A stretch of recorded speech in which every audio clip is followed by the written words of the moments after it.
SMT2, il y a deux micros. Je suis un petit peu technique. Bonjour. Bonjour à ceux qui sont dans d'autres salles, désolé. On essaye de pousser un petit peu les murs pour ce magnifique écosystème. Je m'appelle Alain Cyr, c'est marqué là. Eh oui. Je suis ravi de vous accueillir. J'ai la chance, le bonheur infini d'être le responsable technique de la plateforme Power. Donc c'est pas l'IBMI, c'est pas la S400. Je l'ai dit une fois. Voilà, je le dirai plus du tout, j'ai pas le droit. Vous non plus, hein, on sait que la plateforme elle a beaucoup évolué. Voilà. Ravi de vous accueillir pour la... Si je me trompe, je me fais tuer par Philippe, mais alors quelque chose de bien. Hein. La 12e édition de l'Université de l'IBMI. On est revenu sur un format de 2 jours. On est ravi de vous avoir. On est désolé, on sait que certains d'entre vous, au niveau de vos entreprises, on vous a contraint à diminuer un petit peu le nombre de personnes, donc on essaye de faire au mieux. Voilà, on a beaucoup échangé avec certains d'entre vous et j'espère qu'on va continuer à échanger avec tout le monde sur ces 2 journées. Quoi d'autre? On fait cette 12e édition conjointement avec nos amis de la Common, de Common France. Un excellent user group, mais on en reparlera plein de fois. Je ne vais pas passer plus de temps, il y a d'aucuns prétendent que je peux être quelqu'un d'assez bavard, mais c'est absolument pas le cas. Non, micro, d'entrée de jeu, c'est comme ça que ça marche. Hein. Non, je parle pas plus que ça. Si vous avez besoin, on est là, on va être là toute la journée, enfin que ça soit Philippe, Nathanaël de la Common, Laurent Mermet, Ludovic Brass aussi, mon homologue et ami sur la partie vente. Moi, je suis sur la partie technique. Et puis il y a toutes nos équipes qui sont là, qui vous accompagneront aussi tout au long de cette journée. Sans passer plus de temps, histoire d'essayer de gagner un petit peu de temps, parce que je pense qu'il y a vraiment beaucoup de contenu. Il se passe beaucoup de choses sur Power et sur l'IBMI. Je vais laisser la parole à Philippe, si tu veux bien venir. Philippe qu'on ne présente pas, hein, ça on est bien d'accord. Moi, il faut un petit peu, mais voilà.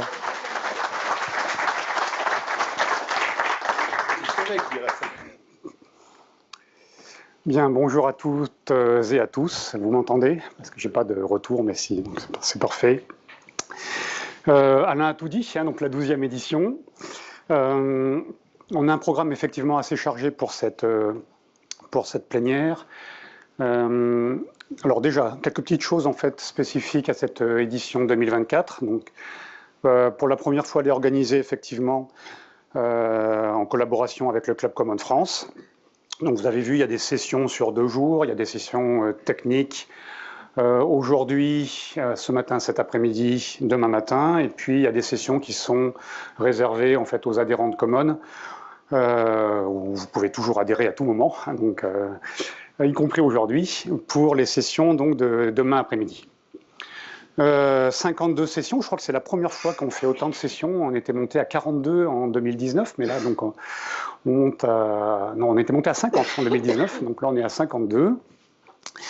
Donc, dans cette salle en parallèle, normalement, vous avez tous reçu le plan. Il est un peu diffusé un petit peu partout, donc ça devrait être assez facile pour vous y retrouver. On a plein de speakers cette année. Je vais faire un point tout à l'heure sur les différents speakers.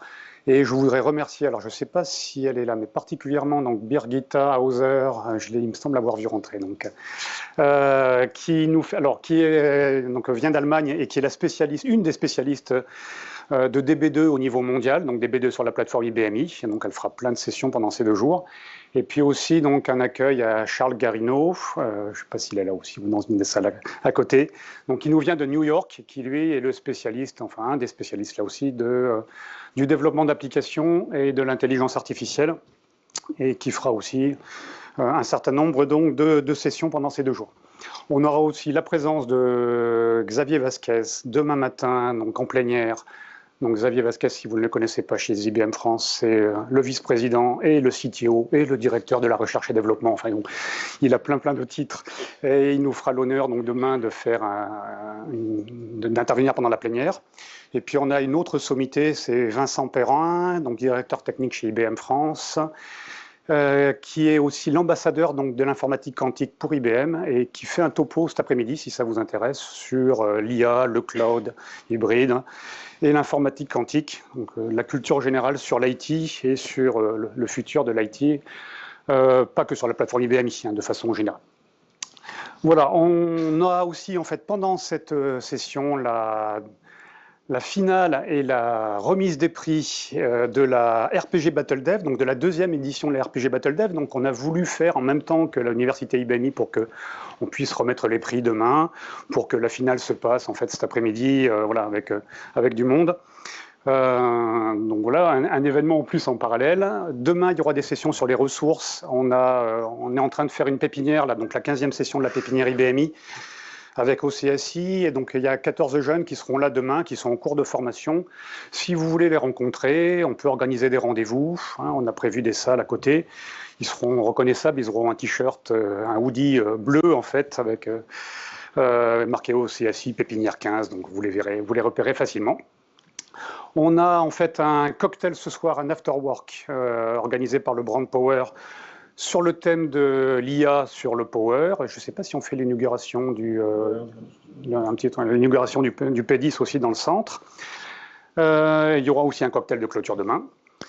Et puis, vous avez vu dans le cœur de verre, il y a des stands en fait. Donc on fait intervenir tout un ensemble de partenaires éditeurs de solutions. Donc les thèmes cette année, c'est la sécurité et la modernisation applicative.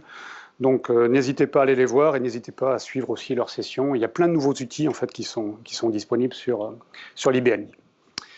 Donc j'en profite pour remercier tous les sponsors de cette université. Donc nos deux distributeurs Arrow et TD Synex qui feront une petite intervention chacun d'entre eux pendant le déjeuner. Et puis sinon tous les autres éditeurs de logiciels, donc comme je vous disais, de solutions de sécurité et solutions de modernisation applicative. Qui font des sessions ou qui ont des plots en fait qui ont des plots dans le cœur de verre. Je voulais remercier alors voilà, forcément le Brand Power qui a pris le lead de l'organisation de cet événement cette année. Je n'ai mis que les têtes de pont, hein, donc Alain, Laurent et Ludovic, mais derrière il y a tout l'écosystème, tout le Brand Power qui a participé à l'organisation de cet événement. Et je voudrais vraiment remercier Laurent. Je ne sais pas, il est là Laurent, donc il est derrière, parce qu'il a fait un boulot absolument incroyable sur toute la gestion des inscriptions, de la restauration, enfin beaucoup de choses. Voilà, donc depuis des semaines et des semaines. Donc je voudrais vraiment le remercier particulièrement. Toute l'équipe de l'Innovation Studio que vous avez à droite, je ne vais pas les citer un par un, mais donc il y a Roman qui est dans la petite guitoune, là, donc qui s'assure de toute la logistique, mais Elisabeth également, enfin bon voilà, toute la partie de l'Innovation Studio, le club utilisateur Commande France, que je remercie là aussi énormément, pour les sessions qu'ils vont faire, mais aussi pour toute l'organisation et donc des sessions et de la Battle Dev, hein, parce que cette année, bon voilà, c'est plutôt eux, enfin c'est eux, ce sont eux qui ont pris le lead là aussi sur cet événement. Et puis, ce soir, il y a un afterwork. Hein, donc, c'est l'équipe marketing, donc avec Myriam et Cathy, qui s'en occupent. Vous les verrez ce soir. Voilà. Et puis, je voudrais bien sûr remercier tous les speakers. Et alors, je ne vais pas les faire un par un parce qu'on est très, très nombreux cette année. Hein, on est 26 speakers. On n'en a jamais eu autant. Donc, il y a des spécialistes sur tous les domaines, sur l'IA, sur l'infra, sur le dev. Sur la sécurité, donc voilà, c'est une grande chance cette année d'avoir autant de speakers. Bon, c'est très très masculin quand même, voilà. Donc heureusement que Birgitta en fait nous fait l'honneur d'être là, mais sinon effectivement, mais bon, voilà, ils sont bons, hein, donc c'est bien aussi. Donc voilà, donc encore un grand merci à tous. L'agenda donc de cette journée, on est en session plénière. Ensuite, il va y avoir des sessions techniques, donc 4 créneaux d'1 heure dans cette salle en parallèle. Hein. Vous avez le planning en haut, vous l'avez reçu aussi par PDF. Et le cocktail ce soir, donc à partir de 17h15. Demain, faites attention, on ne commence pas à 9h30, mais la plénière commence, pour ceux qui seront là demain, on commencera la plénière à 9h, il y aura 2 sessions techniques le matin, et ensuite les sessions qui sont orientées aux commandes France, et on fera la remise de la RPG Battle Dev donc pendant le déjeuner, demain vers 13h15. Quoi. Voilà. Il y aura un cocktail de clôture en fin d'après-midi. Alors, quelques messages clés sur l'IBMI. Il n'y a pas de nouvelle version cette année, hein, ça sera certainement l'année prochaine, il y a une version tous les 3 ans, c'était en 2022 pour la 7.5, donc je l'ai mis avec un point d'interrogation, mais il y a de grandes chances qu'on voit apparaître donc une 7.6 l'année prochaine. Et puis vous le savez, eh bien, l'IBMI n'attend pas 3 ans en fait, pour évoluer, hein, il évolue 2 fois par an, une fois au printemps, une fois à l'automne avec les technologies refresh. Donc on en est déjà au 5e technologie refresh sur la 7.5, hein, donc 11e sur la 7.4. Donc chaque technologie refresh, vous le savez, il y a des nouveautés. Je vais vous en présenter quelques-unes, bien sûr, dans les slides qui vont suivre. Ça fait 36 ans que cette plateforme évolue. C'est pas rien quand même. Hein. Donc 46 ans si on remonte au 38. Je ne remonte pas encore avant parce que bah, ça ne compte plus, quoi. Mais, et c'est quand même un des gros points forts de cette plateforme. Hein. C'est qu'IBM continue à investir massivement sur cette technologie que nous aimons, que vous aimez. Enfin, en tout cas, je l'espère, si vous êtes là. Normalement, c'est le cas. Le plan donc, de cette session, les évolutions software, donc c'est ce que je vais faire maintenant, et puis ensuite Laurent Mermet prendra le relais pour les évolutions infra et hardware. Ensuite, on fera un petit chapitre sur tout ce qui est compétences, accompagnement, on présentera le Club Common, et puis on parlera aussi donc, des offres de formation, et puis quelques informations pratiques qui vous seront présentées par Laurent. Quoi. Ça va, on est à peu près bon, là, donc, en termes de timing. Bien, bah écoutez, on va faire les évolutions software. Il y a beaucoup de choses à dire. Hein. L'idée, c'est d'essayer de synthétiser en fait en quelques slides ce qui est sorti cette année. Et je vais commencer par DB2, SQL. Ensuite, je ferai le développement d'applications et on parlera un tout petit peu de système management et de sécurité. En 2022 et 2023, enfin, j'avais déjà un peu passé ce slide l'an dernier, donc je vais aller assez vite. Hein. C'est une synthèse de ce qui est sorti dans DB2 ces 2 dernières années. Donc on a vu apparaître le type booléen, nouveau type de données donc, dans les tables. On a vu apparaître des clauses qui permettent de limiter, donc d'empêcher la suppression d'objets sensibles comme les tables, les procédures, les fonctions, donc qui s'appellent restrict on drop, même si on est profil OLOBJ. Ça c'est pour la sécurisation d'informations sensibles. On a vu apparaître tout un ensemble donc, de nouvelles fonctions SQL. Je ne vais pas les détailler ici, il y en a plein, donc, concernant le HTML, le HTTP, l'appel de web service, le casting d'informations, etc., etc. Je ne vais pas tout détailler, j'avais déjà fait ça l'an dernier. On a vu apparaître Self, ça c'est un point important, hein, donc la possibilité de monitorer donc, des erreurs SQL. Alors erreur, warning, mais bon, généralement c'est plutôt erreur, mais ça peut être du warning. Quels que soient les applicatifs qui tournent, que ce soit des programmes, que ce soit via des services web, que ce soit, enfin peu importe, dès qu'on fait du SQL, vous avez la possibilité de monitorer, de capter en fait si une instruction tombe en erreur, soit toutes les instructions qui tombent en erreur, soit avec certains SQL codes bien particuliers.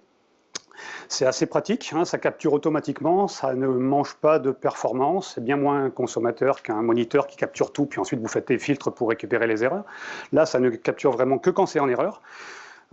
C'est très facile à mettre en œuvre et ça permet vraiment de capturer toute information SQL qui peut se planter en indiquant le nom de l'utilisateur, à quelle date ça s'est fait, à quelle heure ça s'est fait, quel est le programme qu'il a fait, si c'est du SQL RPG, hein, par exemple, ou ce genre de choses.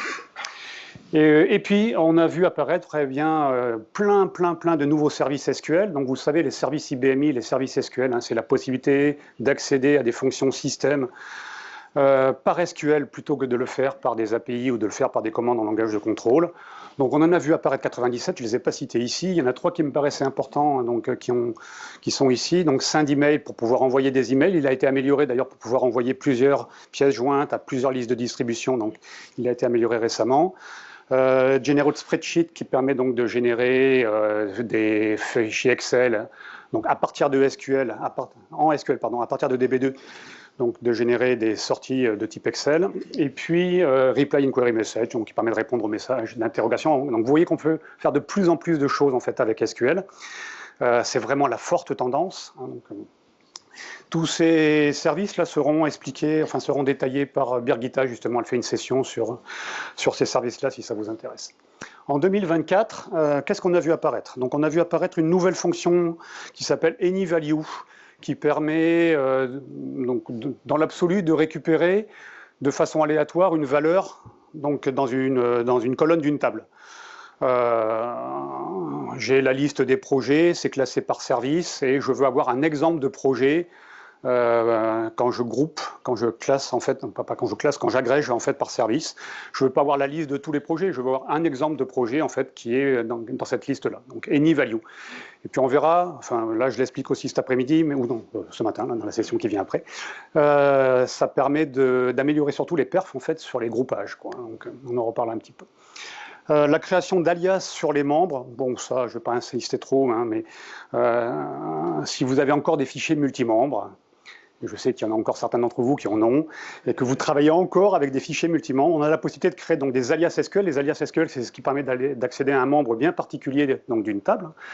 Là, vous pouvez mettre étoile last quand vous créez en fait votre alias. Ça veut dire que quand vous allez ajouter un autre membre à la table, et bien, automatiquement l'alias ira pointer dynamiquement en fait sur ce nouveau membre, plutôt que d'avoir à créer en fait de façon statique des membres sur les alias quand ils arrivent, quoi. Donc sur les membres quand ils arrivent. Bon, c'est assez anecdotique. Et puis, donc, il y a bien sûr là aussi plein de services SQL qui sont apparus. Hein. Donc, je vous en ai mis quelques-uns, je ne vais pas les détailler bien évidemment. Certains d'ailleurs ne sont pas encore sortis parce qu'ils seront disponibles mi-décembre avec le Technology Refresh 5. Mais voilà, donc on peut supprimer un fichier de l'IFS, comparer deux fichiers qui sont dans l'IFS, y compris si le fichier est à distance, hein, donc sur deux partitions IBMI distantes. Compare IFS. On peut récupérer des variables d'environnement, le getEnv, qui permet directement en SQL de récupérer le contenu, donc la valeur d'une variable d'environnement, plutôt que de passer par les API getEnv, par exemple, dans les programmes. Eh bien, vous pouvez le faire directement en SQL. Bon, voilà, il y en a plein. Arrêter des travaux, vérifier les droits d'accès à un fichier de l'IFS de l'utilisateur qui est en cours de la requête, en cours d'exécution de la requête, etc., etc., etc. Ça continue. L'idée, c'est vraiment ça, c'est de vous proposer de plus en plus de solutions à base de SQL pour pouvoir gérer votre système IBMI, moins en moins de CL, de plus en plus de SQL. Trouver des compétences sur le marché, bénéficier de la puissance de SQL, pouvoir faire des jointures, encapsuler ça dans des vues, dans des procédures, etc., etc. Enfin, il y a plein d'avantages à utiliser SQL, bien évidemment, par rapport en fait à utiliser du langage de contrôle, quand on fait bien plus de choses. ACS a évolué, bien évidemment. Il y avait eu 3 versions en fait en 2022-2023. Là, il y a 2 nouvelles versions qui sont apparues en 2024. Hein, ça évolue à peu près 2 fois par an, ACS. Les 2 grands points forts, je pense, de ces évolutions, c'est la possibilité à partir des objets DB2, quand vous êtes dans ACS, sur la gestion des schémas et que vous avez vos objets DB2, vous pouvez faire des clics droits. Avant, vous pouviez générer le DDL, donc Data Definition Language, c'est-à-dire le source du create table, du create view, du create index, du create procedure. Là, maintenant, vous pouvez générer le DML, Data Manipulation Language. Donc, vous pouvez générer automatiquement les inserts, les updates, les selects, soit directement sous forme d'instructions, soit sous forme de procédures stockées qui vont interroger la table. Donc toute la logique en fait, d'accès à la table peut être encapsulée donc, dans des procédures en fait, créées automatiquement par ACS. Voilà, puis on a vu apparaître aussi la notion de projet SQL hein, qui permet d'ouvrir plusieurs sources à la fois, quelle que soit en fait, la façon dont ils sont stockés, que ce soit sur votre PC, dans l'IFS, ou que ce soit dans un membre source d'un fichier source. MapPayer, donc un nouveau client qui a été annoncé, donc nouveau client open source. On a une session là-dessus qui est faite par Gauthier demain, je crois. Donc c'est un nouveau client open source pour se connecter à DB2. Hein, donc peut-être qu'à terme, l'idée, ça sera de se substituer au JDBC, au DBC, les drivers .NET, etc. Mais l'idée, donc d'abord, c'est de l'open source.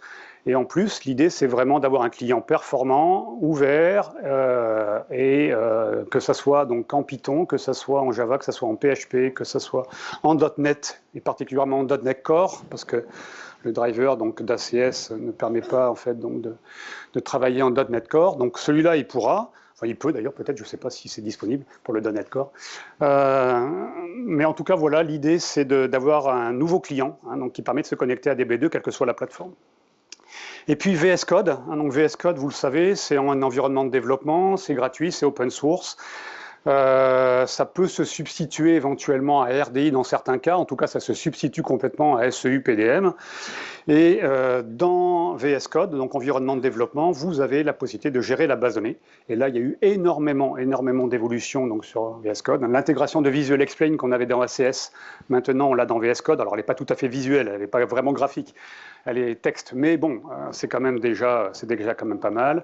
On peut voir les objets dépendants à partir d'une table, on peut voir les MTI, donc les Maintain Temporary Index, à partir d'une table. Enfin bon, voilà, ils ont rajouté beaucoup de choses. On peut faire ce qu'on appelle des notebooks.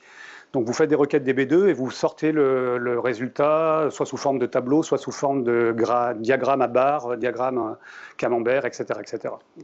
Donc j'ai fait aussi une session là-dessus. C'est la session qui est juste après si ça vous intéresse. Bon voilà, donc beaucoup de choses sur DB2. Si vous voulez en savoir plus, hein, j'ai mis quelques sessions ici. Donc effectivement, juste après, moi je vais faire une session avec une majorité de ces nouveautés, mais pas que. Birgitta fera tous les services SQL qui sont dans SysTools, hein, donc envoyer des emails, générer des feuilles Excel, etc., etc. Voilà, il y a beaucoup de choses. On a fait un topo sur le catalogue de DB2 parce qu'aujourd'hui on a vraiment besoin de savoir donc, comment est constitué le catalogue, comment interroger le catalogue, où est-ce qu'on peut trouver les données intéressantes. Hein, donc, je vous rappelle, le catalogue, ce sont toutes les références de tous les objets de base de données. Hein, donc. Des outils en fait donc, sur la réplication donc, de données en temps réel. Là, Birgitta également fera un topo donc, sur les fonctions pivot, window, transformer des lignes en colonnes, des colonnes en lignes avec SQL. Et puis donc demain, vous voyez donc des sessions sur MapPire, sur les sujections d'index. Donc là, on est sur les perfs, hein, donc un topo fait par Christian Grière, qui est le spécialiste des performances DB2, qui sera là donc demain sur les... Alors, il est peut-être là aujourd'hui d'ailleurs, je ne sais pas, mais je ne l'ai pas vu, mais qui sera là demain pour faire un topo sur les performances. Et puis des topos sur les services SQL pour l'IFS, donc pour gérer l'IFS, comment lire un fichier dans l'IFS, comment écrire, comment vérifier les droits, etc., etc. Tout ça en SQL. Deuxième partie, le développement d'applications. Et puis je vais poser ma veste parce que je suis très chaud. Hier, quand on est venu, il faisait un froid de canard. Et aujourd'hui, il fait chaud. Mais vaut mieux que ça soit comme ça pour vous quand même, parce qu'il faisait vraiment froid hier. En développement d'applications, pareil, en 2022-2023, on a vu plein de nouveautés sur le RPG, sur le CL. Je ne vais pas tout passer en revue parce que là, sinon, je n'aurai pas le temps. On a vu donc apparaître effectivement VS Code. Alors, ça datait un petit peu d'avant 2022, mais bon, c'est vraiment à partir de cette année que ça a commencé à prendre de l'ampleur. Et puis, on a vu apparaître Merlin. Hein, donc, je vous rappelle, Merlin, c'est un environnement de développement, IBM plus Arcade. Hein, donc, mais commercialisé par IBM, et qui permet donc d'offrir un environnement de développement web. Hein, donc ça tourne dans le cloud, sur un OpenShift, et ça intègre donc un environnement de développement qui est basé sur VS Code, plus tous les outils qui permettent de faire du DevOps facilement, une intégration avec Git, une intégration avec Jenkins, et la possibilité de faire de l'intégration continue, des déploiements continus, donc du CI/CD, simplement, hein, de façon complètement intégrée, en fait, avec l'outil, plus des outils de modernisation, de conversion du code, RPG en RPG free, affichage des relations entre les objets, les dépendances entre les objets, etc., etc. Voilà, donc le Merlin, il a évolué aussi, je vais en parler juste après. Et puis quelques nouveautés donc, sur le Java. Et puis surtout, hein, donc on a vu apparaître RSE. On n'en parle pas beaucoup de RSE. D'ailleurs, je ne suis pas sûr que tout le monde sache vraiment ce que c'est. Mais pourtant, c'est quand même quelque chose de crucial, hein, puisque c'est la possibilité d'accéder à l'IBMI, cette fois-ci pas à partir de SQL, mais à partir d'API REST. Donc à partir de méthodes HTTP, en GET, en POST, en PUT, hein, donc en techno-REST, de pouvoir accéder à DB2, à exécuter des commandes en langage de contrôle, accéder à l'IFS, et tout ça donc à partir d'API REST. Et ça donc c'est un autre moyen de pouvoir accéder en fait à l'IBMI, donc via comme si on consommait des web services en fait. En 2024, il y a eu plein d'améliorations, là aussi, concernant le RPG. Hein, donc, une amélioration sur le code opération au sein d'un MSG, où maintenant on peut envoyer des messages de type status, de type comp, de type diag, et non pas uniquement de type info, de type escape. La possibilité de mettre le mot-clé const sur des variables, c'est un peu bizarre de le voir comme ça, de dire on va mettre le mot-clé const en fait sur une variable, mais ça permet donc quand vous déclarez une variable et que vous l'initialisez, par exemple avec étoile 6 ou étoile job, de dire que je ne veux pas pouvoir la modifier par la suite. Donc, on a besoin que ça soit une variable pour l'initialiser, mais en fait, on ne veut pas pouvoir la modifier. Donc, c'est assez pratique. Bon, des fonctions intégrées à eval, loval pour voir les plus grandes valeurs, plus petites valeurs. La fonction %proc dans le onExit, je ne vais pas détailler ici. Et puis, quelque chose qui me paraît un peu important quand même, la détection des années sur une longueur de 2. Vous savez, quand vous travaillez avec des années qui sont sur une longueur de 2, la plage de valeur de 100 ans, donc c'est 1940-2039. Et 2039, eh bien, ça va bientôt arriver. C'est même, pour certaines applis, c'est demain, quoi, d'accord ? Et donc, il risque d'y avoir des problèmes. Donc là, l'idée, en fait, c'est de pouvoir vous rajouter un mot-clé dans le source RPG, et ça vous analyse s'il y a des années qui sont donc sur une longueur de 2, et ça vous met soit un wording, soit carrément ça empêche la compilation. Voilà. pouvez choisir 2 niveaux, quoi.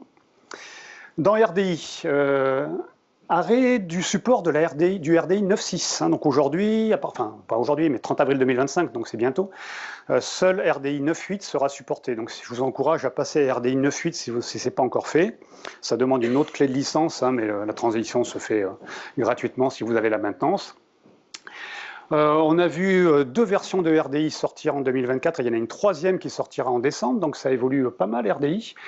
Et là, ils ont fait des choses plutôt sympas. Hein, donc, sur un répertoire de liage, de pouvoir voir en fait les programmes de service ou les modules qui sont directement rattachés à ce programme de liage, juste en cliquant dessus et en regardant donc, dessous. Ce qu'on pouvait faire avec des outils comme Arcade par exemple, ou comme d'autres outils, mais qu'on peut faire maintenant directement derrière RDI. Le fait de pouvoir faire du monitoring keep alive, donc pour garder les connexions actives, donc de RDI, qui est toujours un petit problème en fait quand on est en cas de déconnexion. Enfin bon, voilà, il y a pas mal d'améliorations donc sur le produit RDI. Il y a bien évidemment beaucoup d'améliorations donc sur le produit VS Code. Ce qui manquait dans le produit VS Code, c'était le débugger. Hein, le débugger avec les points d'entrée de service, qui était un des points forts en fait de RDI. Donc ça, ils l'ont mis aussi maintenant dans VS Code. On peut faire du débugage, quel que soit en fait hein, donc l'environnement. Avec les points d'entrée de service. On a une fonction, alors moins évoluée que celle de RDI, mais qui permet de faire du refactoring de code, donc de transformer du code métier qui pourrait être redondant en procédure, automatiquement. La grosse évolution, mais j'en ai déjà parlé donc tout à l'heure, c'est DB2. Et puis on a vu apparaître SourceOrbit, en fait, qui est un projet open source, lui aussi, qui s'intègre avec VS Code et qui permet de gérer la dépendance des objets. Hein, donc, si j'ai bien compris, parce que je ne l'ai pas testé, je ne sais pas si quelqu'un l'a testé ce produit-là, mais de 2 façons en fait. Soit directement quand vous êtes dans le source en édition et que vous manipulez un objet, vous pouvez en fait demander à avoir toutes les références en fait sur cet objet au moment où vous éditez donc le source. Mais aussi en générant soit des scripts d'exécution, soit du JSON pour avoir la liste donc, de toutes les dépendances et de pouvoir recompiler automatiquement en fait, donc, quand on touche quelque chose et de recompiler automatiquement toutes les dépendances. Voilà, avec une intégration avec Git, hein, donc ça semble assez prometteur en tout cas, d'après ce que j'ai pu voir.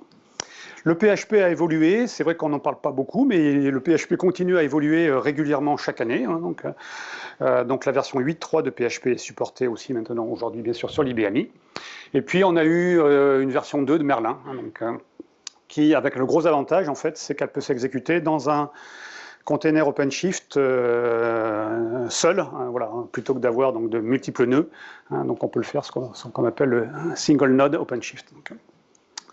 Et RSE, donc RSE dont je vous parlais tout à l'heure, la possibilité d'accéder à l'IBMI à partir d'API REST, eh bien, on a rajouté, enfin IBM a rajouté la possibilité de gérer les certificats numériques, donc de lister, d'importer les certificats, de les affecter à des applications. Donc tout ça peut se faire par API REST aujourd'hui. Voilà. Donc on peut le faire en SQL, on peut le faire par des API bien sûr, et on peut le faire en fait en API REST. Concernant l'intelligence artificielle, l'an dernier, j'avais fait un topo hein, qui vous expliquait un petit peu ce qu'on pouvait faire en termes de génération automatique de code, de correction de code, de documentation de code. Qu'est-ce qui s'est passé en fait cette année? Ce qui s'est passé, c'est le 21 octobre. On a annoncé, enfin IBM a annoncé donc un Statement of Direction, un SOD, donc une lettre d'intention, comme quoi on allait sortir, on ne sait pas quand, on ne connaît pas la date, certainement 2025, fin 2025 je pense, un RPG Code Assistant. D'accord. Donc ce RPG Code Assistant, l'idée, en fait, il y a 3 axes hein, dans la lettre d'intention, c'est de pouvoir documenter du code RPG automatiquement et surtout du vieux code RPG, hein, c'est ça qui est intéressant. Donc l'idée, c'est de pouvoir vous donner le source et ça va vous donner en fait des explications en fait sur ce que fait le programme. Voilà, donc. Bon, ce programme n'est pas très bien écrit, on voit que là-bas ça a été fait par le marketing quand même, c'est pas bien aligné et tout, mais bon, j'exagère un peu. Celle-là, elle était, ouais, bon, ok, d'accord. Non, excuse-moi Valérie, ça n'a rien à voir avec toi, parce que toi, vraiment, donc, si tu fais un boulot remarquable, donc je peux pas dire ça. Mais bon, celui-là, ouais, c'est exactement. Non, mais c'est vrai, bon, enfin, bon, peu importe. Et donc, de vous permettre de documenter le code automatiquement, voilà. Donc, la deuxième chose, c'est de pouvoir générer du RPG free à partir d'un prompt, en fait, en langage naturel. Hein, donc, Vous dites, voilà ma table, il y a le create table qui est là, génère-moi un programme qui va me calculer en fait telle règle métier, en fonction du nombre d'heures supplémentaires, en fonction du taux de TVA, etc. Et pof, ça vous génère la procédure RPG qui fait le calcul. Donc il y a une règle métier quand même en fait, hein, donc ici, automatiquement donc à partir du prompt. Et puis la troisième chose en fait qui a été annoncée, c'est la possibilité, je reviens un tout petit peu en arrière, pardon, de générer du code RPG pour tester les programmes. Donc les cas de test en fait, hein, donc les use cases sur le test case. Voilà, l'exemple qui est donné, il n'est pas tout à fait juste non plus. Hein. On voit qu'on est encore un peu dans le flou, mais voilà, vous partez de la fameuse procédure que vous avez eue tout à l'heure, là, à droite, là, qui permet de calculer les taux, et ça vous génère un programme en fait qui va insérer des données de test et exécuter en fait le test pour voir si votre procédure marche bien. Voilà, d'accord. Donc voilà les trois axes en fait sur lesquels travaille IBM pour ce RPG Code Assistant. Aujourd'hui, on est en train d'entraîner le modèle, donc IBM entraîne le modèle, le LLM, avec du code RPG qui a été fourni par un certain nombre de partenaires, de clients et bien sûr d'IBM. Et l'objectif, c'est que ce soit normalement disponible, si j'ai bien compris, en alpha début 2025, en bêta troisième trimestre 2025, en GA peut-être à la fin de l'année 2025, je ne sais pas. Okay. Concernant l'IA, il y a plein d'autres choses à dire. Il y a surtout en fait des dispositifs matériels sur le processeur P10. En fait, hein, on a ce qu'on appelle du MMA, qui est un dispositif qui permet donc d'accélérer tous les calculs matriciels en fait qui peuvent être faits en intelligence artificielle et que ça soit fait directement sur la puce, hein, donc côté hardware et non pas côté software. Donc on gagne évidemment beaucoup de temps. On a fait un statement of direction pour un produit donc, qui s'appelle IBM Spire Accelerator. Pas moi qui serais le mieux placé pour en parler, mais peut-être qu'on en parle un petit peu après. Et puis, donc ça c'est le côté Power, et côté IBMI, hein, donc le RPG Code Assistant, donc pour le moment on n'est pas sorti, hein, Statement of Direction, donc peut-être 2025, mais on a quand même quelques éditeurs qui ont travaillé sur l'IA cette année, là, donc en 2024. Donc Arcade Discover, donc Arcade Software a sorti un produit qui s'appelle Arcade Discover, où vous utilisez le langage naturel en français pour pouvoir voir vos relations en fait, entre les tables, entre les objets, etc., etc. Et ça vous affiche automatiquement les diagrammes. Il y a une session, donc, je crois, cet après-midi là-dessus. Et Radini a sorti un assistant au développement RPG. Je ne l'ai pas testé. Je ne sais pas si, Nathanaël, tu l'as regardé? Non, pas. Moi, je ne l'ai pas encore regardé. Et puis, donc, sinon, il y a Harmony qui a sorti une offre qui s'appelle Ushuaia, donc qui pourront, Ushuaia, en fait, hein, donc pour documenter du code COBOL et RPG, en fait, automatiquement. Hein, voilà. Donc, ils sont dans le cœur de verre, hein, si vous voulez les rencontrer. Quoi. Je suis en retard? Non, je sais plus. Il faut que j'accélère. Ok, merci. Merci, c'est ça. Il y a plein de sessions. Allez, je ne vais pas les détailler. Il y a plein de sessions sur le développement d'applications. Il y en a sur les outils. Il y en a il y a plein d'outils. Hein. Il y a des nouveaux outils sur le test qui sont sortis. Il y a des outils pour créer des microservices, donc capturer la logique métier en fait d'un programme RPG, l'extraire, en faire des procédures. Il y a Charles Garino qui va faire plein de sessions sur VS Code, sur RDI. Bon, vous avez eu le programme, hein, je ne vais pas faire plus de teasing que ça, mais voilà, il y a plein de sessions sur VS Code, sur RDI, sur le RPG, sur les API REST, RSE. Hein, donc si vous voulez voir à quoi ressemble RSE, on a fait un topo spécifique sur RSE. Ça me semble intéressant. Voilà. Et puis on a des topos aussi sur l'IA. Hein, donc IA and Power, ça c'est demain. Cet après-midi, il y a un topo global hein, donc sur la stratégie en fait, donc sur le cloud, l'IA, l'informatique quantique. Bon voilà. Et puis on a quelques topos aussi sur les sessions communes, là aussi sur l'IA et sur la modernisation. Un super topo en fait fait par Charles Garino hein, sur la modernisation des applications. Où on en est aujourd'hui, qu'est-ce qu'il faut faire? Voilà. Concernant la sécurité, je ne vais pas en parler, il n'y a pas grand-chose de nouveau sur la sécurité système, il y en a sur les produits, sur les solutions, mais sur la sécurité système, en fait, on a des nouveaux services SQL hein, qui permettent de gérer les listes de validation, qui permettent de gérer ce qu'on appelle les entrepôts de données, donc les data marts sur les postes d'audit. Donc l'idée, c'est de stocker dans une table à part, en fait, donc, les postes que l'on veut capturer. Donc, et ensuite de pouvoir les interroger. Bon, enfin voilà. Et puis concernant le système management, là aussi, j'ai mis quelques infos sur les nouveautés de System Navigator, n'importe quoi, de IBM Navigator 4i, quoi. Oh, les vieux réflexes sont là quand même. L'intégration de AJS, hein, donc qui n'était pas complète. Maintenant, vous avez toutes les fonctionnalités donc, de Advanced Job Scheduler qui est devenu gratuit en 2022. Je crois qu'il était payant avant, si je ne dis pas de bêtises. Je ne sais plus. Donc, c'est intégré complètement dans le produit. ARE, Application Runtime Expert, si vous ne connaissez pas, c'est gratuit là aussi. Hein, donc, ça permet de vérifier un environnement par rapport à un autre. Donc, vous capturez un environnement avec des bibliothèques, des produits, la présence de fichiers, etc. Par exemple, sur une partition de pré-prod, et puis vous passez ça sur la prod pour voir si tout est bien présent en fait, sur la prod. Est-ce que les logiciels sont bien installés? Est-ce que vous avez bien les mêmes alertes système, etc., etc. Un super produit en fait, qui est utilisé par IBM en interne quand on fait des changements de version, quoi. Et puis, première phase de l'intégration des serveurs HTTP dans l'interface web. Hein, donc, vous savez, jusqu'à présent, on était sur l'interface sur le port 2001. On avait une interface un peu vieillotte, hein, donc sur la gestion des serveurs HTTP, des serveurs IWS ou WebServe ou IAS. Et bien maintenant, donc, ça s'est intégré en fait dans IBM Navigator for It. Donc c'est la phase 1, on n'a pas tout, hein, mais c'est l'idée. Voilà. Bien. Et je vous ai mis ici, c'est mon dernier slide, après je te passe la main, Laurent, désolé. Un petit slide qui récapitule ce qu'on a fait depuis 36 ans. Alors j'exagère un peu, mais il n'y a pas tout, hein. Mais les grands points forts, en fait, donc des évolutions software à gauche sur l'IBMI. Mais il n'y a pas que le software, hein, il y a tout le hardware et toute l'infra qui a évolué aussi. Mais là, c'est Laurent qui va vous en parler. Je vous remercie. Merci. Bonjour, tout le monde m'entend, c'est bon ou pas? Ouais. Bon. Laurent Mermet, donc je suis partenaire technical spécialiste et donc beaucoup me connaissent, donc j'interviens sur la partie BMI mais aussi sur la partie power, un peu de stockage externe, un peu de tout, mais surtout du hardware. Donc, dans le mauvais sens, ça commence. Si on prend cette année sur la partie hardware, donc si on se focalise sur vraiment donc déjà l'année dernière et un peu 2022, fin 2022, 2023, 2024, il y a eu pas mal d'annonces. Mais vraiment sur cette année, il y a une concentration où on a eu surtout l'annonce d'un nouveau serveur, le S10-12, l'arrivée des barrettes DDR5, et puis on a aussi certaines choses. Par exemple, l'année dernière, cette année, on a eu fin de support de la V7R1. Certains ont encore de la V7R1 qui traîne. Et bien là, il n'y a plus du tout de support étendu. Donc là, maintenant, vous êtes seul au monde, au milieu de la mer. Il n'y a plus de voile, il n'y a plus de rame, il n'y a plus rien. Voilà.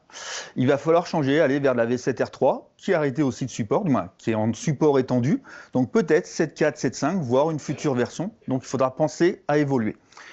De la même manière, on a les Power VM. Donc ça, c'est toute la couche de virtualisation du Power. Donc là, évidemment, ça continue d'évoluer. Et comme on le verra sur la suite après, de la même manière, on a une collection printemps, une collection automne. Donc on sort toujours des nouveautés fin, grosso modo, mois de mai, mois de juin, et ensuite à l'automne. Donc là, cette année, ce qu'on a annoncé, c'est à la fin pour les Power 9, fin d'activation. Donc tous ceux qui ont des Power 9 et qui n'avaient pas activé leur cœur Power VM, au 31 décembre, vous ne pourrez plus les activer. Donc vous ne pourrez pas rajouter de nouvelles licences potentiellement sur des vieilles machines. Donc ça veut dire évolution vers des Power 10 et éventuellement peut-être du Power 11 dès qu'il arrivera. Si on parle plus directement de la partie IBMI, là on avait au printemps TR4, TR10 qui sont arrivés, disponibles 14 juin, mais donc qui avaient été annoncés au mois de mai. Et là on a les TR5 et TR11 pour donc V7R4, V7R5 qui seront disponibles pour certains produits à partir du 22 novembre et qui vont s'étaler jusqu'au 19 décembre, si je ne dis pas de bêtises, parce qu'entre Power Achat, ainsi de suite, c'est assez décalé. Donc voilà.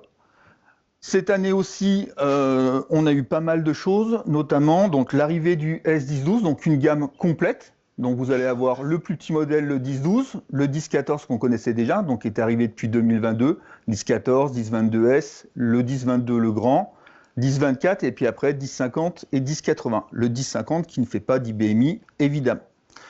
On vous a remis tous les groupes processeurs par machine, donc c'est-à-dire que vous avez des machines qui font du P05, P10, d'autres qui font que du P10 et certains comme le 10-24 qui font du P20, P30 et puis le high-end, le 10-80 qui fait du P30. Évidemment, toutes ces machines-là supportent AX, IBMI, Linux et de la containerisation avec OpenShift. Et évidemment, le moteur qui fait tourner, c'est du Power VM. PowerVM qui vous permet, si vous voulez faire de la consolidation, on fait du Linux, on fait tout un tas de workloads qui peuvent tourner sur ces environnements-là. Parce qu'on fait de l'IBMI, mais il faut quand même une plateforme dessous. D'accord? Ça tourne, c'est pas magique, donc il faut un peu de hardware, et on est là pour en parler. Et donc, du coup, en fait, on a vraiment 6 grandes familles, c'est-à-dire la modernisation, l'automatisation, la flexibilité, tout ce qui va être disponibilité, sécurité, performance.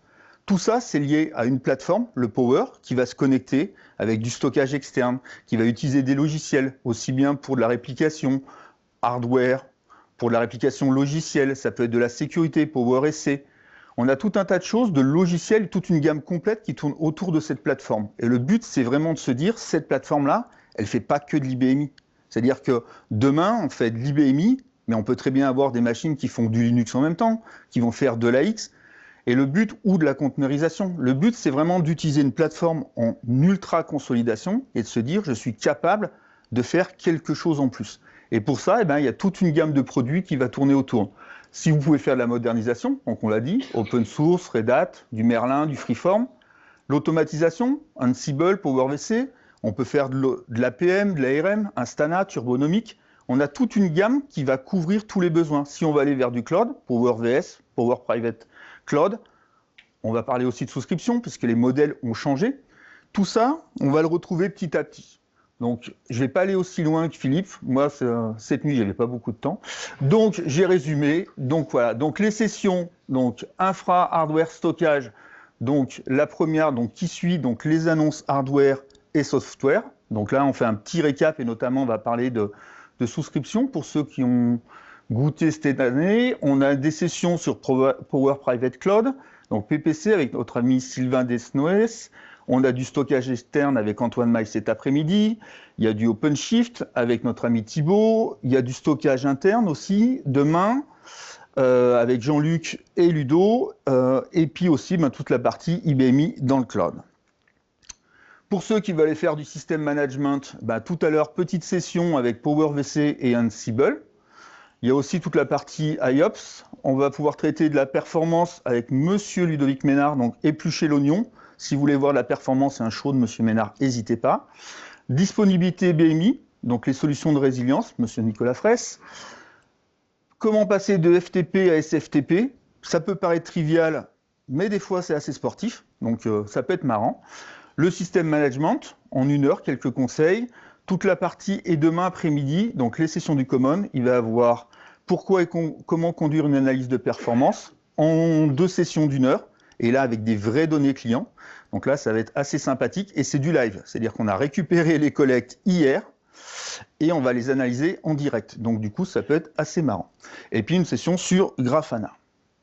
Si on regarde, pour finir sur la partie sécurité, donc on va avoir tout ce qui va être inventeur des méthodes. On a de la présentation PowerSC avec Monsieur Mathieu Fer, toute la partie Street IT, Monsieur Dominique Gate aussi, on n'oublie pas, qui est parmi nous, IBM champion. Service web IWS, on a du SSO, mise en œuvre de SSO, assez intéressant pour ceux qui ne connaissent pas.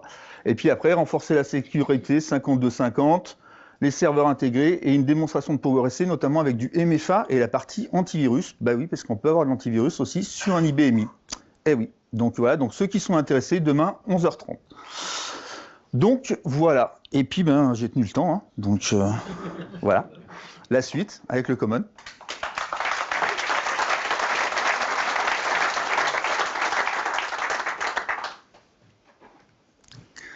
T'as vu ça? Je prends ça. Ah oui, t'as pas besoin de la tablette? Ça aussi? Ah bah oui. Bonjour. Nathanaël Bonnet, je suis là. Allez, donc je vous remercie pour la présentation de Philippe et de Laurent qui ont introduit le Common. Pour rappel, on est un club des utilisateurs IBMI et Power. Les deux sont forcément liés, c'est évident. On travaille avec IBM, on n'est pas IBM, on est indépendant d'IBM. On est vraiment un club des utilisateurs. C'est a priori vous tous qui êtes par ici. Que vous soyez partenaire ou client, utilisateur d'IBMI. Donc, nos objectifs, c'est vraiment le partage de la compétence, puisque pour le coup, c'est vraiment notre background par ailleurs dans nos activités, mais l'idée, c'est vraiment de pouvoir échanger entre pairs, entre utilisateurs, puisque vous êtes nombreux à avoir les mêmes problématiques, à avoir les mêmes besoins.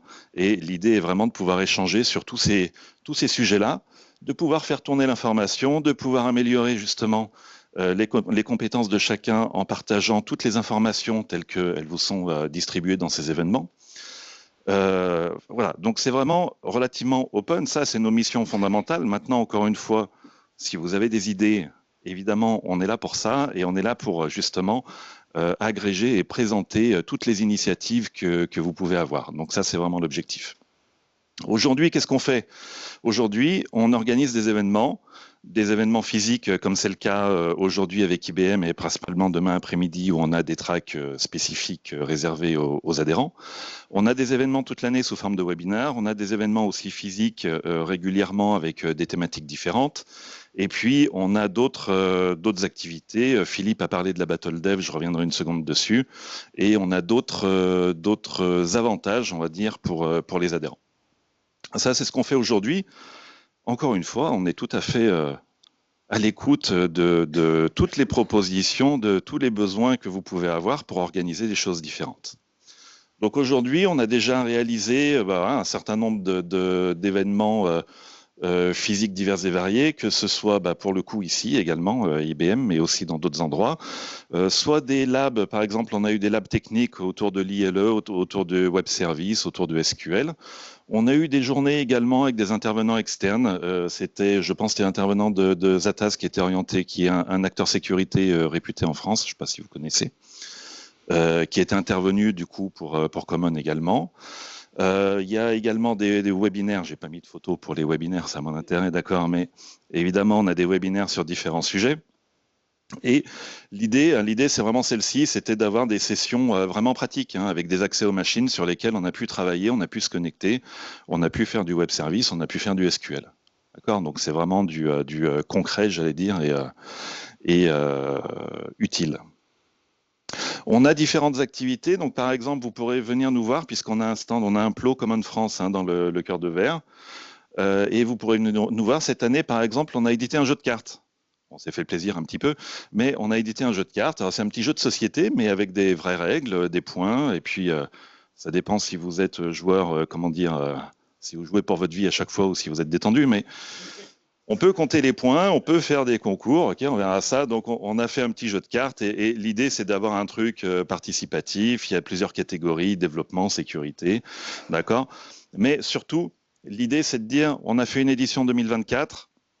On en distribuera des exemplaires, j'ai pas pu en amener 250, mais on en distribuera des exemplaires demain après-midi.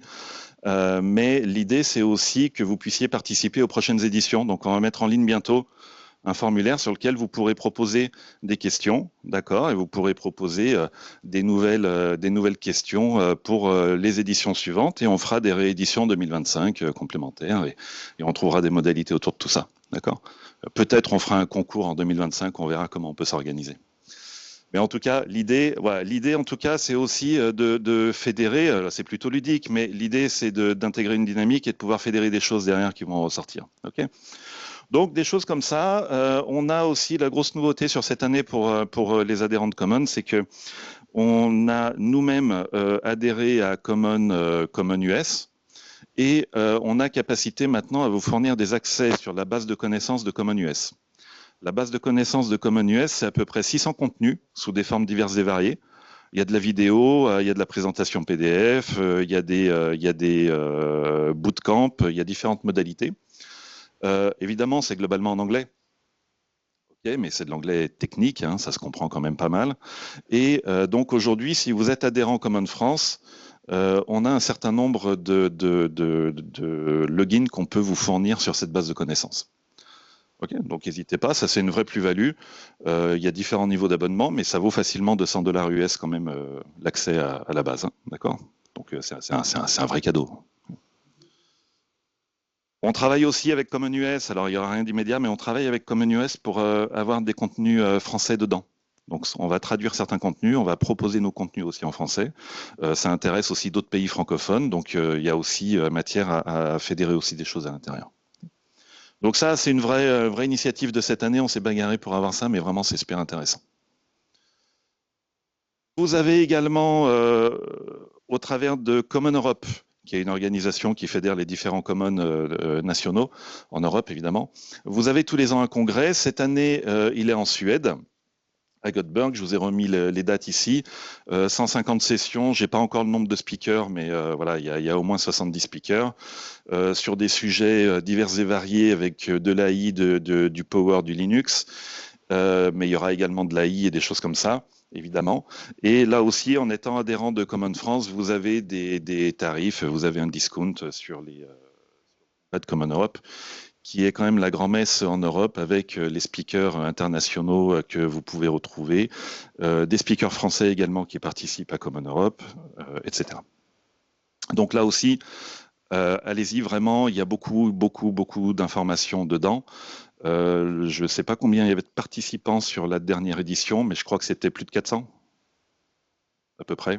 Ouais. Donc allez-y, franchement, c'est super intéressant. Et tous les speakers sont très accessibles, vous pouvez discuter avec eux, c'est très sympathique. Évidemment, je le rappelle parce que c'est un petit détail important, mais il y a une adhésion qui est payante, évidemment, pour pouvoir fournir tous ces services-là. Donc, a priori, c'est des entreprises qui adhèrent. On a une adhésion individuelle, mais je le précise, qui était plutôt réservée à des personnes, par exemple, qui sont freelance ou certaines personnes pour lesquelles les entreprises ne voulaient pas adhérer. L'idée, c'est que l'entreprise adhère et l'ensemble des participants de l'entreprise ont accès aux services de Common France. Dans certains cas, on peut limiter quand il y a des questions logistiques, okay, mais globalement, l'idée, c'est de dire que c'est l'entreprise qui adhère pour tous les salariés qui sont intéressés.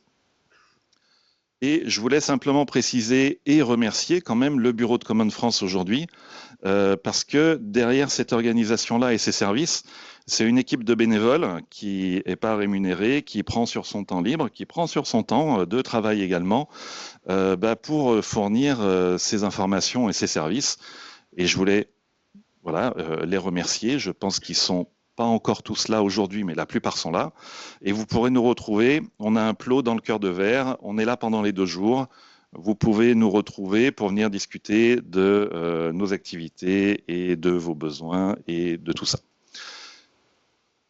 Et on a également, je ne l'ai pas remis ici puisque Philippe en a parlé tout à l'heure, mais on avait également la Battle Dev cette année où il y a également une très bonne participation là-dessus, mais on vous en reparlera puisqu'on a une session dédiée en début d'après-midi, 13h30, si je ne dis pas de bêtises. Ok, c'est ça, 13h30 pour la Battle Dev. Merci beaucoup. Donc n'hésitez pas à venir nous voir, à nous solliciter, à nous remonter des infos. Okay. Merci à vous.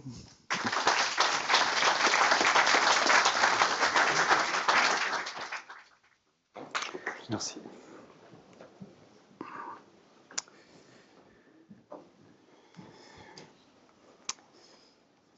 Pour ceux qui ne seraient pas encore adhérents du Common, donc je vous encourage effectivement à regarder ça de plus près. Très honnêtement, là, je reviens un tout petit peu en arrière parce que moi, il y a quelque chose dont je me sers beaucoup, hein, c'est la base de connaissances. Ça, il y a vraiment énormément de choses. Alors c'est vrai que c'est en anglais, mais il y a vraiment beaucoup d'informations techniques pertinentes sur cette base de connaissances. Des choses qui peuvent être toutes simples, hein, voilà, sur des points bien précis, et c'est un vrai plus hein, quand on cherche des infos un peu techniques, un petit peu avancées, quoi. Le deuxième point qu'on voulait traiter avec vous, donc, c'est le renouvellement des compétences, un vaste sujet auquel on essaye de répondre par des initiatives. Donc, je vous rappelle, je voulais juste faire un petit point, parce qu'on a une session dédiée demain là-dessus, mais juste pour ceux qui sont là aujourd'hui ou qui ne viendraient pas à la session, il y a 3 initiatives donc aujourd'hui pour renouveler les ressources. Donc, il y en a une qui s'appelle la pépinière IBMI, c'est la plus ancienne. Hein, donc, elle a été lancée par notre partenaire OCSI. Ils ont un plot, en fait, aussi là dans le cœur de verre. Demain, pas aujourd'hui, mais demain. Donc je vous rappelle, c'est une POI, hein, donc une préparation opérationnelle à l'emploi immédiate. Hein, on forme pendant 3 mois des jeunes qui sont en reconversion, donc Bac plus 5 généralement, et on les forme au développement web et RPG. Et ensuite, eh bien, ils sont à votre disposition, si je puis m'exprimer ainsi, soit en pré-embauche, soit en prestation, embauché par OCSI et en prestation chez vous. Donc, on en a formé déjà plus de 150, hein, même plus, 175, je crois, maintenant. C'est la 15e session là, qui est en cours. Et voilà, ils auront des hoodies comme ça, bleus. Donc, vous les reconnaîtrez facilement demain, si vous voulez les rencontrer. Donc, ils sont en cours de formation. Hein. Ils ont fait 1 mois et demi. Je viens de finir le RPG avec eux. Là, ils vont commencer le SQL avec Gauthier Dumas à la fin de la semaine. Ils sont en cours de formation, mais vous pouvez les rencontrer. La deuxième initiative... Oui, pardon. Il y a une remarque du marketing, c'est 2025 disponible. Ah oui, merci. Oh, là là. Oh la bourde. Merci Valérie. Donc ouais, 2025, bien évidemment. Donc, janvier 2025. Donc, mi-janvier. On va corriger ça. Harmonie a lancé en fait aussi donc, 2 initiatives donc, dans les locaux de Montpellier. Donc une POI également sur le développeur RPG. Donc il y a une 5e édition qui va commencer en fait en février. Donc ils seront disponibles au bout de 3 mois. Et ils ont lancé aussi donc un programme d'alternance qui a commencé en septembre, donc une douzaine d'alternants, je crois. Je ne sais pas si Guy Routier est là. Une douzaine d'alternants, pareil, donc sur le développement IBMI. Et l'idée, c'est de les accompagner, voilà, donc sur plusieurs mois. Ils seront disponibles en 2025. J'ai pas les dates, donc je suis désolé. J'ai pas les dates. Il faut voir ça avec Guy Routier, qui a aussi un plot dans le cœur de verre. Et puis la 3e initiative, qu'on détaillera demain plus précisément, là je peux moins vous en parler, mais c'est Dominique Gate, donc de I Get It, qui est monté avec Rémi Rouillot de Omerial, une initiative pour donc une formation de 60 et quelques jours, administration et développement, hein, donc pas que développement. Il y a les deux compétences en fait pour ces gens-là qui sont plutôt donc de Bac+2 et qui sont complètement pris en charge en fait soit par la région Occitanie, et par France Travail. Donc ça doit a priori normalement pas vous coûter grand chose. Ils sont logés à Mende, donc en Lozère. Donc I Get It, c'est en Lozère et au Mérial aussi. Hein, et voilà, donc il y aura aussi des jeunes qui seront formés. Alors je ne sais pas si ça a commencé, si ça n'a pas commencé. Je suis désolé, j'en sais pas plus que ça. Si vous voulez en savoir plus, vous le saurez demain. Et il y a Dominique qui sera là aussi, enfin qui est là pendant les 2 jours. Donc une session demain matin, donc à 10h15 sur le sujet en question. Après, concernant la formation, donc je vous rappelle, globalement, il y a 2 grands axes, hein, je veux dire. Et donc on a ce qu'on appelle les Global Training Partners IBM, Arrow, TD Synnex, LearnQuest et Global Knowledge, qui font donc les formations officielles IBM avec le catalogue IBM, avec des supports de cours qui sont généralement en anglais. Et puis vous avez donc des organismes de formation qui sont plutôt spécialisés sur l'IBMI, hein, je les ai remis ici, donc Volubis, Notos donc au sein d'Harmonie, CFD, hein, donc Gauthier Dumas, et puis I Get It, donc chacun sur leur domaine. Hein, et n'hésitez pas à faire appel à eux, hein, ils font des formations régulièrement sur l'open source, sur la sécurité, sur le développement, sur l'administration, sur l'IBMI en général, formation courte, formation en intra, formation en inter, hein, il y a tous les dispositifs. Côté IBM, on a toujours la structure en fait qui s'appelle donc IBMI Technology Expert Labs. Ça s'appelait avant Lab Services, mais maintenant ça s'appelle Expert Labs. Donc Ludovic Ménard, dont Laurent parlait tout à l'heure, et moi-même, on fait partie de cette entité. Notre objectif, nous, c'est de vous fournir des prestations de services et de la formation. Alors, on n'a pas ça de la formation, on appelle ça du transfert de connaissances. Mais bon, ça ne change pas grand-chose. Donc, on a créé tout un ensemble d'offres de formation. Et donc, je vous rappelle, moi, j'ai créé tout un ensemble d'offres de workshops de 4 heures que vous pouvez suivre à distance ou sur site. Nombre de personnes illimitées sur plein de sujets. Donc le dernier que j'ai fait, donc, qui est disponible aujourd'hui, c'est sur VS Code. Donc si vous voulez vous former à VS Code, j'ai fait 2 workshops de 4 heures, hein, donc partie 1, partie 2, fonction de base, fonction avancée. On va certainement faire une partie 3 parce que ça évolue tellement VS Code qu'en fait on a encore plein de choses à dire qui ne logent pas dans les premières parties, mais Mais voilà, donc si vous êtes intéressé, plein de workshops sur les web services, sur RDI, sur les nouveautés que je peux faire à distance, avec TP, sans TP, à la carte, sur place, à distance, comme vous voulez. Donc tout est complètement personnalisable. Et puis Ludo et moi, on fait aussi des prestations de services, hein, donc audit de sécurité, audit de perf, hein, etc., etc. Tout ça était jusqu'à présent donc finançable par les vouchers IBMI, mais là on a une grosse annonce à faire, c'est que les vouchers IBMI donc disparaissent. Hein, donc il y a eu une annonce donc le 8 octobre. Donc, pour ceux qui ne le savent pas encore, donc IBM arrête. Ça c'est la mauvaise nouvelle de la matinée, et pas que de la matinée d'ailleurs, mais IBM arrête les vouchers, donc IBMI. On ne sait pas par quoi ça va être remplacé pour le moment, donc on va voir, on attend. Mais en tout cas, ce qui est sûr, c'est que les vouchers, donc quand vous achetez une machine, vous avez le droit à un voucher, hein, enfin un ou plusieurs vouchers. Donc ils sont des bons que vous pouvez utiliser pour avoir gratuitement des formations, du transfert de connaissances, des prestations de services, hein, donc les audits dont on parlait tout à l'heure ou ce genre de choses.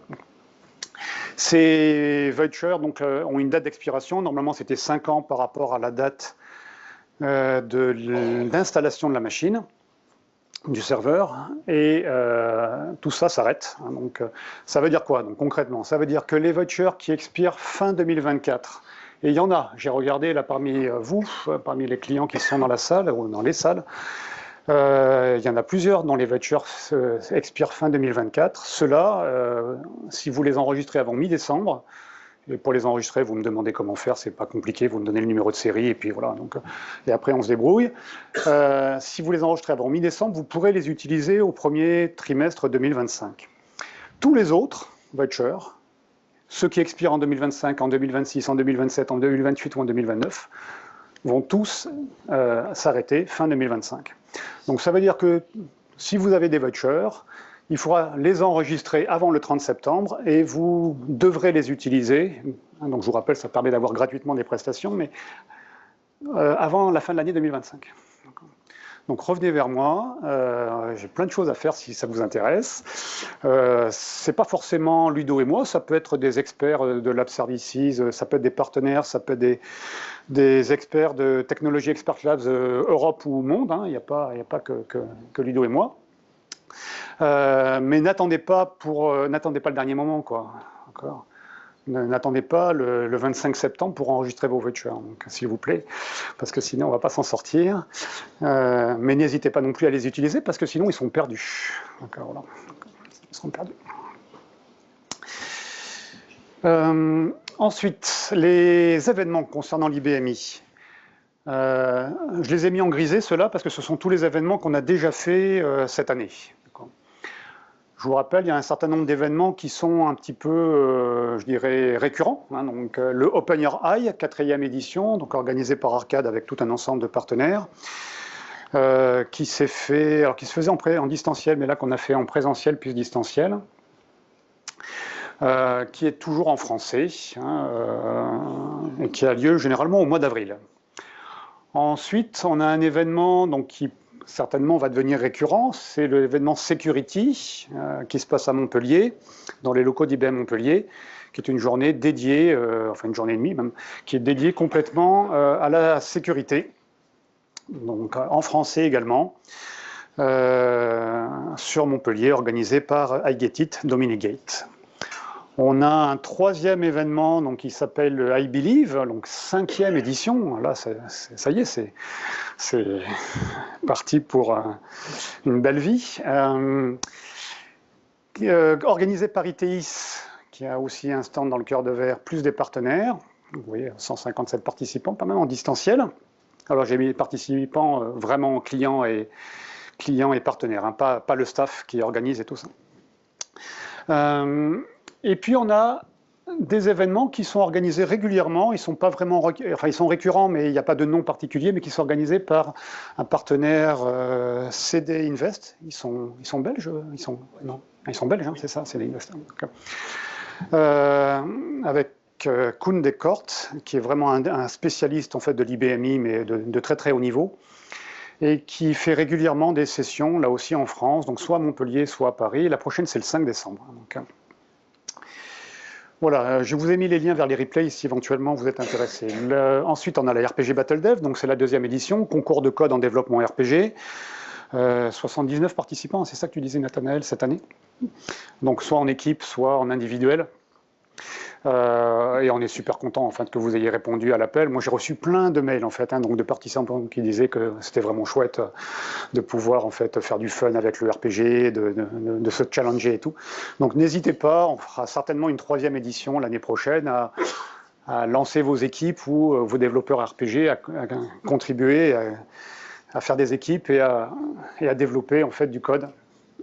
Le challenge est intéressant, donc, franchement. Puis en plus, ça permet d'acquérir de travailler avec les nouveautés du RPG qui sont sorties. Ça permet de voir vraiment ce qu'on peut faire concrètement. Enfin bon, je trouve que c'est un chouette challenge. Bon, donc l'université IBMI, 12e édition. On verra si ça continue comme ça. Donc, on est plus de 330, je crois, participants sur les 2 jours. Donc en français également, pardon. Et puis, donc, comme je vous le disais, le 5 décembre, un événement organisé par IBM et par CD Invest. Donc, IBM présentera toutes les annonces, les nouveautés donc sur les annonces Power et IBMI, pardon. Et puis, l'équipe de CD Invest, Koen Decoort et Koen Decoort et son équipe, en fait, feront des topos sur l'IA principalement, je crois. Donc, open source et IA, quoi. Voilà. Donc, français et anglais, parce que vous le faites en français, vous, je pense. En fait, le matin, c'est une formule qu'on avait déjà testée au 2e trimestre avec nos amis d'Harmonie et de Myriad. Le matin, c'est vraiment un événement type IBM sur lequel on passe sur toutes les annonces. Okay. Et l'après-midi, on accueille des... Et en français, donc en français, et éditeurs de logiciels. Et là, en l'occurrence, dans le cas de CD Invest, ça serait effectivement en anglais. Je pense qu'en 2025, on va essayer de continuer sur ce modèle-là, une matinée vraiment IBM autour du Power. Et l'après-midi, plusieurs éditeurs de logiciels qui viennent parler de leurs solutions. Très bien, là, on parle mieux que moi, donc c'est lui qui... donc n'hésitez pas à vous inscrire, il y a encore des places là je pense pour le... Oui. Bon voilà, donc vous voyez, ça fait quand même pas mal d'événements dans l'année sur l'IBMI, donc ça bouge, on essaye de faire bouger les choses. Vous répondez présent, c'est trop génial pour nous aussi, vraiment, plus vous répondrez, plus on continuera bien sûr dans cette voie-là. Donc n'hésitez pas à soumettre des idées aussi. Peut-être qu'il faut qu'on se renouvelle sur certaines choses, peut-être qu'il faut qu'on aborde d'autres sujets qu'on n'aborde pas. Parlez-nous-en, voilà. On est là pendant 2 jours, comme on est là aussi. On n'a pas la science infuse, donc on essaie de vous proposer le maximum de choses, mais n'hésitez pas à participer en fait à ça. Laurent, tu veux peut-être dire quelques mots là-dessus? Tu as besoin de ça? Oui, c'est bon. Donc, en fait, je m'occupe de la partie écosystème Power francophone, donc l'ensemble des partenaires. Donc, depuis l'année dernière, on avait fait une 2e saison. Donc, la première saison, c'était uniquement des partenaires IBMers et Kindriliens, comme on dit. Et depuis l'année dernière, on a ouvert aux clients. Donc, en fait, ce sont des webinars techniques qu'on fait généralement tous les 15 jours ou une fois par mois en fonction des différents événements, où on va aborder différents sujets techniques. Pour cette nouvelle saison, on a, avec l'autorisation de mon chef vénéré, ouvert aussi ces sessions-là aux partenaires. C'est-à-dire qu'on a fait le choix de dire, voilà, les partenaires vont présenter leurs solutions qui sont autour du Power. Donc on a déjà eu le premier de la saison, c'est monsieur Pascal Polverini, donc avec sa solution de test sur IBMI. On a eu Pascal Ruckbusch, M80 avec Flash4i, donc toutes les solutions autour des copies services et du stockage externe en 2e session. Et par contre, pour le mois de décembre, on a eu une demande d'un certain nombre de partenaires et grossistes de refaire une session sur la partie souscription. Parce que, donc on en reparle donc tout à l'heure, session suivante avec Jean-Luc Bonhomé, donc sur la partie hardware et on fait du software. On va en parler. Mais là, par contre, on va faire vraiment une session dédiée puisqu'il y a eu pas mal d'annonces qui sont arrivées avec BRMS, avec WDS et pas mal de logiciels qui passent en souscription, certains qui sont restés en OTC et ainsi de suite. Donc, à la demande, on a replanifié donc pour le 19 décembre, donc dernier webinar de l'année, un spécial souscription. Donc, si vous avez vraiment des questions, c'est à ce moment-là qu'il faut en profiter. Et puis je reviens sur l'événement du Tech Exchange du 5 décembre, je me permets.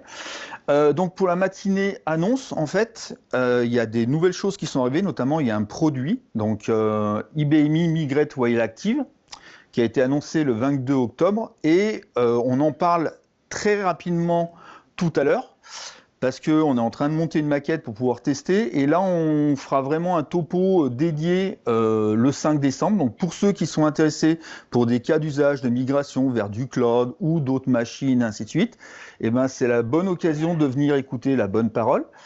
Et donc, justement, on va parler des annonces Power du second semestre et surtout des dernières annonces. Et on fera un refresh donc sur la partie de cette offre Migrate IBMI While Active. Donc, voilà. Sur cette partie-là, donc maintenant, si vous êtes client, partenaire, ainsi de suite, que vous êtes intéressé, donc vous pouvez rejoindre ces webinars. Et surtout, ça vous donne accès à une box où on stocke tous les documents. Donc, toutes les présentations qui sont faites sont en français. Présentation, support, tout est fait en français. Donc, voilà, pour ceux qui auraient des soucis avec la langue de Shakespeare, moi inclus, je le reconnais.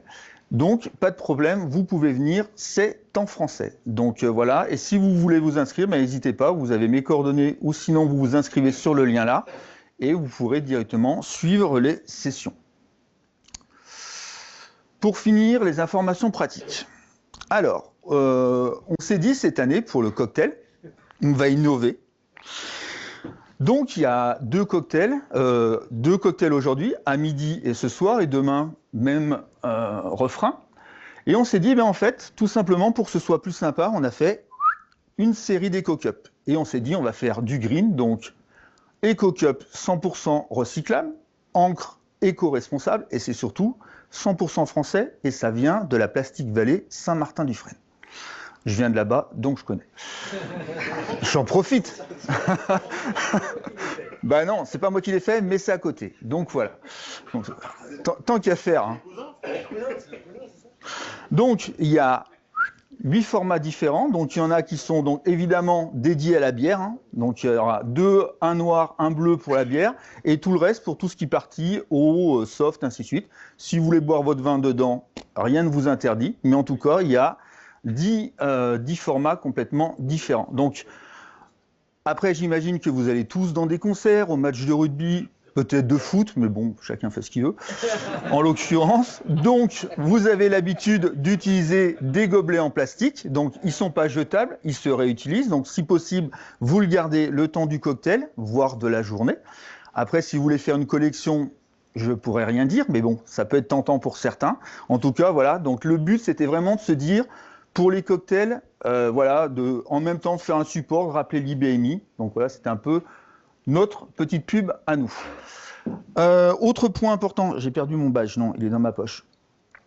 Je rappelle que vous avez tous des petits badges rouges, moi le mien il est vert, mais même pour les IBMers, il faut toujours qu'ils soient visibles. Donc pensez bien à le mettre pas sur la poche, dans la poche ou ainsi de suite, mais plutôt sur la poitrine visible. Ce serait pas mal pour la sécurité. Sinon, ce soir, on a un after work, donc de 17h30 à 20h30, c'était sur inscription. Donc le but, c'est de parler du power. Ah non, t'as fait le good guy, j'ai fait le bad guy, donc voilà, on a tiré au sort. Donc, la valeur de la plateforme IBM Power, évidemment, et l'intelligence artificielle. Et on aura notamment l'inauguration d'un mock-up, donc un petit Power 10 éclairé. Donc, il y en a peut-être qui l'ont déjà vu dans le cœur de verre. Et puis après, c'est vraiment de se dire l'ouverture et les technologies de l'AI on Power, et puis le Power 11 avec Monsieur Cyr. Alors là, par contre, il pourra parler. Le temps, je ne sais pas, je ne maîtrise pas, c'est lui, mais bon, on verra. On va pas parler longtemps, l'objectif c'est que les gens discutent, échangent. Ah, d'accord. Donc maximum 10 minutes tu fais, c'est ça? Ouais, on n'est pas bavard. D'accord, parfait alors, impeccable. Et puis moi je voudrais remercier, alors... Ah oui, j'ai pas dit, oui, exact.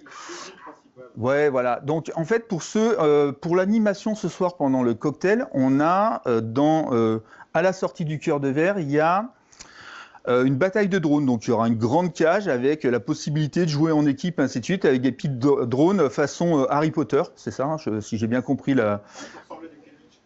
Ouais, voilà, c'est chercher le nom, mais tu sais, moi, Harry Potter, on n'est pas potes. Profitez-en, c'est une première, on n'est pas sûr qu'on se autorise à faire une deuxième. C'est pas faux, pas faux. Oui, donc les drones restent dans la cage, hein, par contre. On part pas avec les drones, on fait pas de trucs avec les drones. Donc... Ouais, c'est ça, exactement. Et oui, les Ocup, vous pouvez les emmener par contre. Il n'y a pas de problème, vous les gardez avec vous, c'est cadeau. Et puis moi, je voudrais surtout remercier, parce qu'on fait pas mal de choses, mais l'équipe avant-vente, et beaucoup, donc, notamment Sylvain, Mathieu, César, ainsi de suite, qui gèrent les sessions dans les autres salles, ainsi de suite. Et pour la première fois, donc c'était une remarque qu'on avait eue depuis 2 sessions, depuis 2 ans, c'était le fait qu'on mettait à disposition tous les ans les présentations des sessions, mais sauf que cette année, on va innover. C'est-à-dire qu'on va rajouter la partie, comme on fait nos webinaires techniques, et ben de la même manière, on va enregistrer toutes les sessions. Donc vous aurez à la fois les présentations, mais en même temps le support audio. Donc quand on a des présentateurs qui se lâchent un peu ou qui racontent des bêtises, comme moi, et ben vous aurez tous les commentaires. Donc voilà. Et puis je voudrais aussi faire un remerciement pour l'équipe commerciale, avec merci à Ludo de nous avoir permis d'utiliser les ressources. Inès, donc Inès, c'est elle qui a fait tous les designs des EcoCup. Moi, j'ai rien fait du tout. J'ai juste utilisé et poussé dans le web pour les commander, mais c'est elle qui a fait tous les designs. Donc merci Inès. Et puis surtout Catherine aussi, les deux Inès et Catherine qui ont fait tout le phoning pour rappeler ceux qui ne savaient pas répondre à tous leurs mails qu'on envoie 1 fois, 2 fois, 3 fois, si vous veniez au cocktail.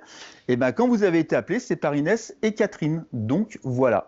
Et puis toute l'équipe avant-vente. Et puis merci aussi à Ludo et Jean-Luc de Montpellier qui nous ont aidés pour toutes les sessions.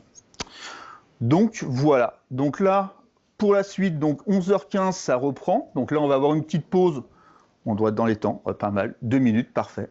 Donc vous allez avoir une pause dans le cœur de verre, et à partir de 11h15, donc si possible 5 minutes avant, vous pouvez rejoindre vos salles. Donc vous avez toutes les sessions qui sont présentes. Pour ceux qui sont à Idy-Lamar, il faut sortir du bâtiment et faire le tour, donc prévoir bien 5 minutes.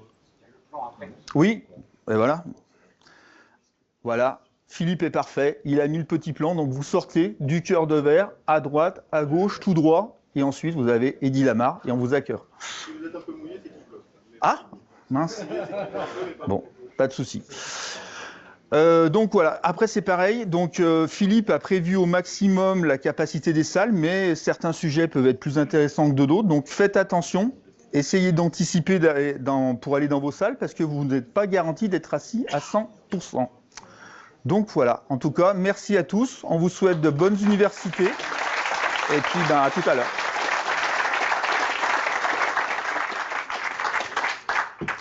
Et j'en profite parce que du coup, il y avait des EcoCup. Donc voilà, je les avais vus.